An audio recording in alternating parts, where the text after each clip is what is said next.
Assalamualaikum warahmatullahi wabarakatuh. Ya, perkenalkan kami dari kelompok 4 filsafat hukum. Di sini kita akan mengangkat perihal aliran mazhab sejarah. Untuk anggotanya terdiri dari saya sendiri, Muhammad Angga Febriansyah Putra, dan juga Ibu Mareta Andini, Denisha Aprilia, dan juga Pak Rizky Ikhwan Ramadan. Di sini kita membahas perihal mazhab sejarah. Mazhab sejarah merupakan salah satu aliran hukum yang timbul sebagai reaksi terhadap 3 hal. Yang pertama, rasionalisme abad ke-18 yang hanya mengandalkan jalan pikiran deduktif. Jalan pemikiran pada masa itu didasarkan pada hukum alam, kekuatan akal dan prinsip-prinsip dasar, serta tidak memperhatikan fakta sejarah, kekhususan dan kondisi nasional. Yang kedua, semangat revolusi Perancis yang menantang wewenang tradisi dengan misi kosmopolitannya. Yang ketiga, pendapat yang berkembang pada masa itu di mana hakim dilarang untuk menafsirkan hukum karena undang-undang dianggap dapat memecahkan semua masalah hukum.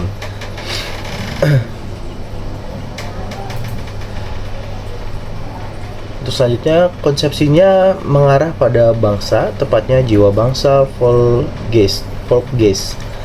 Esensi dan nilai strategisnya terletak pada konsepsinya yang mengedepankan jiwa bangsa atau Volksgeist sebagai sumber dari hukum yang hidup dan berkembang dalam masyarakat. Meskipun konsepsi ini tidaklah sempurna karena mazhab sejarah juga memiliki banyak kelemahan-kelemahannya, tetapi setidaknya memberikan suatu pencerahan dan penguatan akan adanya hukum nasional yang bertumbuh pada jiwa bangsa atau Volksgeist, yang menurut persepsi Hegel merupakan bagian dari ruh dunia. Meskipun konsepsinya mazhab sejarah nampak begitu kuat nilai metafisika dan idealisme historinya, namun tetap mazhab ini memiliki peran yang sangat besar bagi perkembangan dan konsepsi hukum, karena sejatinya selalu ada koreksi antara masa lalu dengan masa kini dan masa depan. Selanjutnya, untuk menjelaskan kelebihan mazhab sejarah. Kelebihan pemikiran hukum dari mazhab sejarah adalah sikap tegas yang mengatakan bahwa hukum itu merupakan derivasi nilai-nilai yang dianut oleh suatu masyarakat.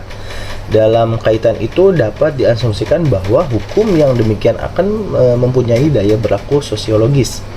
Yang kedua, selanjutnya, kebaikan mazhab sejarah adalah ditempatkannya kedudukan hukum kebiasaan sejajar dengan undang-undang tertulis.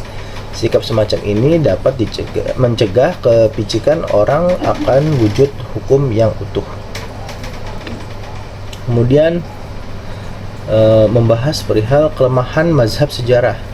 Mazhab sejarah memiliki kelemahan walaupun mazhab sejarah bisa bersandar pada adagium Romawi kuno yang berbunyi Vox Populi Vox Dei. Pendapat rakyat adalah pendapat Tuhan, sehingga diasumsikan bahwa pandangan rakyat itu selalu merupakan pandangan yang benar. Pandangan yang hidup di kalangan rakyat serta perkembangan perilaku rakyat bisa saja semakin hari semakin menyimpang dari akal sehat yang akan menghasilkan anomali sosial dan pada akhirnya mengantarkan masyarakat atau negara menuju keruntuhan.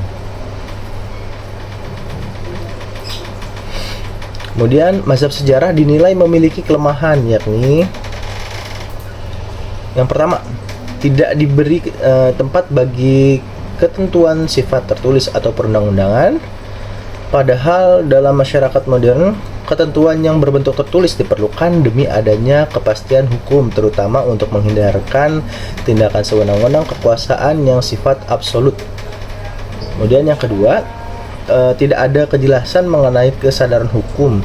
Dengan kata lain, konsepsi kesadaran hukum yang sifat abstrak.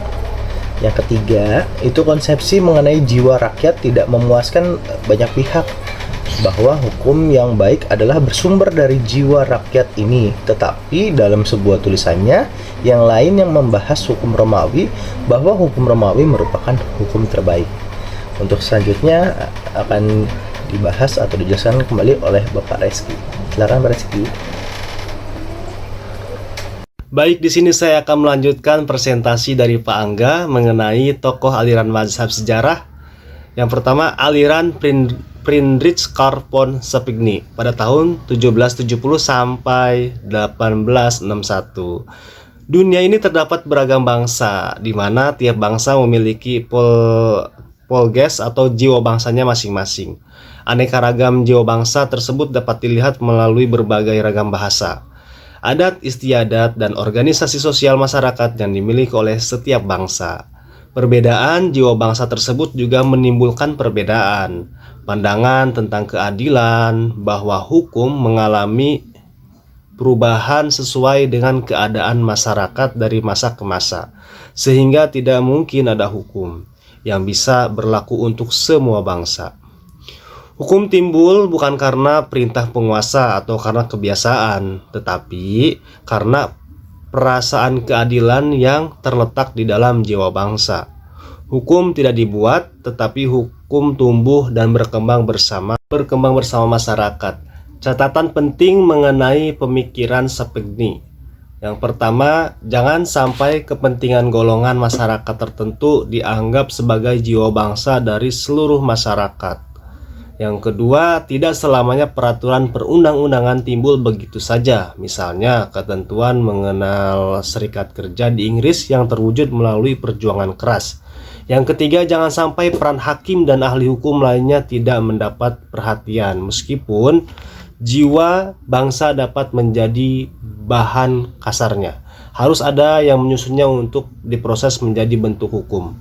Yang keempat, pada banyak kasus peniruan memainkan peranan yang lebih besar. Misalnya banyak bangsa yang secara sadar mengambil alih hukum Romawi dan mendapat pengaruh dari hukum Prancis.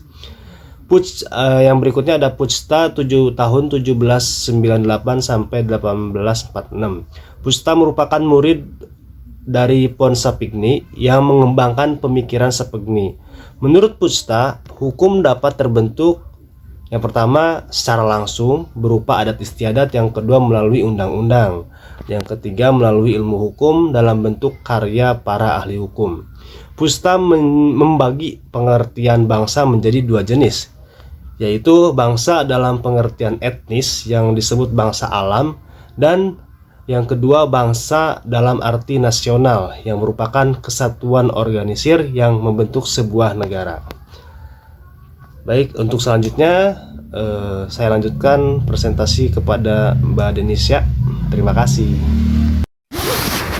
Baik, saya di sini ingin melanjutkan pemaparan yang telah diberikan oleh Pak Rizky sebelumnya. Saya di sini ingin menjelaskan mengenai tokoh mazhab sejarah yaitu Henry Sumner Manning pada tahun 1822 sampai dengan 1888, merupakan pelopor mazhab sejarah yang berasal dari Inggris. Manning mengembangkan pemikirannya Savigny melalui studi perbandingan perkembangan lembaga-lembaga hukum yang ada pada masyarakat sederhana dan masyarakat yang telah maju. Penelitian membuktikan adanya pola evolusi pada berbagai masyarakat dalam situasi sejarah yang sama. Sumbangan Manning bagi studi hukum dalam masyarakat yaitu penerapan metode empiris, sistematis, dan sejarah ini untuk menarik kesimpulan yang umum. Bagaimana ajaran filsafat hukum mazhab sejarah bisa dipakai untuk konteks hukum Indonesia? Ajaran atau aliran mazhab sejarah menyatakan bahwa hukum sebagaimana halnya bahasa akan berbeda antara masyarakat satu dengan yang lain. Masing-masing masyarakat suatu bangsa akan memiliki jiwa bangsa yang berbeda. Di Indonesia merupakan negara yang majemuk dan religius. Masyarakat Indonesia telah memiliki jiwa bangsa sendiri yang kemudian diwujudkan dalam falsafah bangsa Pancasila dengan bersendikan ketuhanan yang Maha Esa yang mendasari sila-sila selanjutnya dalam Pancasila. Oleh karena itu, meminjam ajaran filsafat hukum mazhab sejarah, maka hukum yang baik yang sejalan dengan jiwa bangsa, yang dimana hukum Indonesia harus selaras dan bersumber pada jiwa bangsa Pancasila. Apa dan bagaimana yang bisa digunakan untuk hukum Indonesia? Aliran mazhab sejarah menghendaki agar hukum adat yang merupakan pencerminan nilai-nilai kebudayaan asli Indonesia dipertahankan untuk mencegah terjadinya pemberatan dalam hukum. Namun pada sisi lain, mempertahankan hukum adat juga berimplikasi negatif, yaitu terisolasinya bangsa Indonesia dalam perkembangan hukum modern sehingga mengakibatkan keterbelakangan dan menimbulkan problem terutama dalam bersaing dengan bangsa lain. Yang bisa digunakan untuk hukum Indonesia adalah harus mempertemukan keseimbangan antara hukum adat dan hukum sebagai cerminan budaya masyarakat. Juga di antara hukum sebagai alat menegakkan ketertiban yang sifatnya konservatif atau memelihara, dan hukum sebagai alat untuk membangun atau mengerahkan masyarakat agar lebih maju. Selanjutnya, contoh kasus pada aliran mazhab sejarah. Contoh kasus pada aliran mazhab sejarah yang kami ambil adalah kasus Melarik yang merupakan tradisi adat dari suku Sasak. Dalam budaya suku Sasak, salah satu bentuk pernikahan yang dilaksanakan dengan cara melarikan si calon istri oleh si calon suami disebut dengan istilah merarik. Dalam melarikan si calon istri oleh si calon suami ini berdasarkan aturan main yang telah disepakati bersama melalui lembaga adat.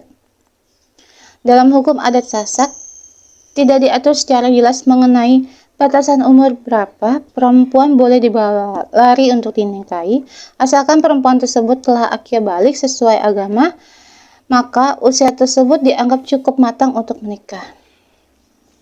Jika keduanya saling menyukai dan tidak ada paksaan dari pihak lain, membawa lari perempuan pujaan tidak perlu memberitahukan atau meminta izin kepada orang tuanya.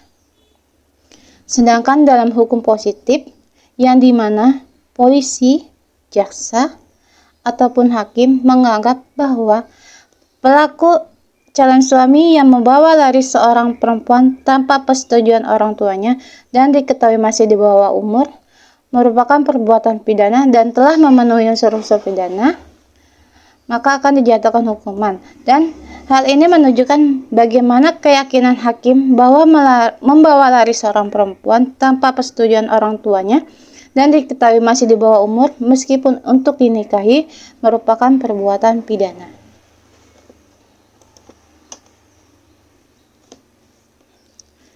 Kemudian analisa dari kasus tersebut adalah, dalam kasus Melarik ini, hukum terlihat tidak tunggal, melainkan terdiri dari konsep normatif, kognisi, dan cara pandang para aktor. Berbagai sistem hukum itu saling berkompetisi, disadari atau tidak, hukum negara dan hukum adat sama-sama melakukan kontrol terhadap kehidupan bermasyarakat, kendati kekuatannya berbeda. Hukum negara memiliki kualitas yang lebih kuat dengan didukung berbagai alat pemaksa. Hukum negara memiliki kelengkapan yang jauh lebih sistematis dan terorganisasi, sedangkan hukum adat jauh lebih lembut dan ia dipatuhi secara batiniah. Maka, kita pun bisa mengerti apabila terjadi benturan dan adu kekuatan antara hukum negara dan hukum adat, maka hukum adat yang bersikap lokal akan tergilas dan kalah. Permasalahannya, dalam kemajemukan budaya seperti Indonesia, hukum negara yang berlaku umum untuk seluruh wilayah Nusantara malah bisa menciptakan penyeragaman hukum yang bisa menimbulkan tirani. Disebut tirani karena masyarakat yang majemuk ingin diatur oleh hukum yang seragam. Dalam masyarakat yang majemuk perlu mengurangi dominasi hukum negara, terutama dalam bidang-bidang hukum yang bersentuhan dengan dekat dengan kebudayaan, misalnya hukum perkawinan. Kompetisi memang tidak bisa dihindari, tapi idealnya hukum negara bukan satu-satunya yang memonopoli, melainkan saling berinteraksi dan mempengaruhi dengan hukum yang hidup di masyarakat sehingga mendorong hukum bergerak. Pada titik inilah, hakim dibutuhkan untuk menengahi kerumitan perselisihan sistem hukum dalam masyarakat yang majemuk.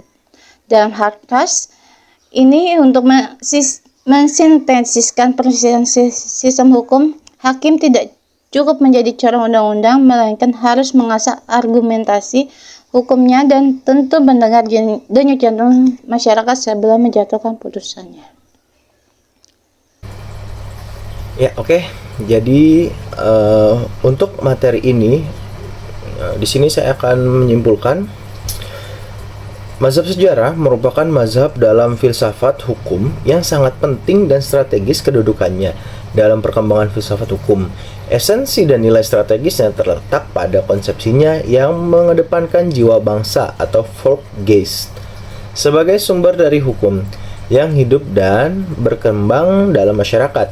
Meskipun konsepsi ini tidaklah sempurna, mazhab sejarah juga memiliki banyak kelemahan-kelemahannya, tetapi setidaknya memberikan suatu pencerahan dan penguatan akan adanya hukum nasional yang bertumpu pada jiwa bangsa atau Volksgeist, yang menurut persepsi Hegel merupakan bagian dari ruh dunia. Meskipun konsepsi mazhab sejarah nampak begitu kuat nilai metafisika dan idealisme historinya, namun tetap mazhab ini memiliki peran yang sangat besar bagi perkembangan dan konsepsi hukum, karena sejatinya selalu ada kolerasi antara masa lalu dengan masa kini dan masa depan, yang menurut konsepsi Gadamer bisa dileburkan melalui konsepsi peleburan cakrawala atau fusion of horizon, di mana nilai-nilai lama dapat bersenyawa atau melebur dengan nilai-nilai yang berlaku saat ini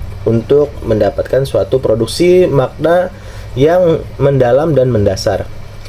Di Indonesia, pengaruh ajaran mazhab sejarah sangat dirasakan, yakni dengan lahirnya cabang ilmu hukum baru yang dikenal sebagai hukum adat, yang dipelopori oleh Van Vollenhoven, Terhar, serta tokoh-tokoh hukum adat lainnya. Demikian juga bagi para ahli sosiologi, Saran Safikni memperteguh keyakinan mereka bahwa antara sistem hukum dan sistem sosial lain terdapat hubungan timbal balik yang saling mempengaruhi. Keyakinan semacam itu akan menghasilkan suatu produk hukum yang akan memiliki daya berlaku sosiologis. Baik, mungkin untuk presentasi mengenai mazhab sejarah cukup sekian dari kelompok 4, dari saya Muhammad Angga Firmansyah Putra, ada Ibu Mareta dan juga Ibu Denisha, serta ada Bapak Reski. Kurang lebihnya mohon maaf. Wassalamualaikum warahmatullahi wabarakatuh.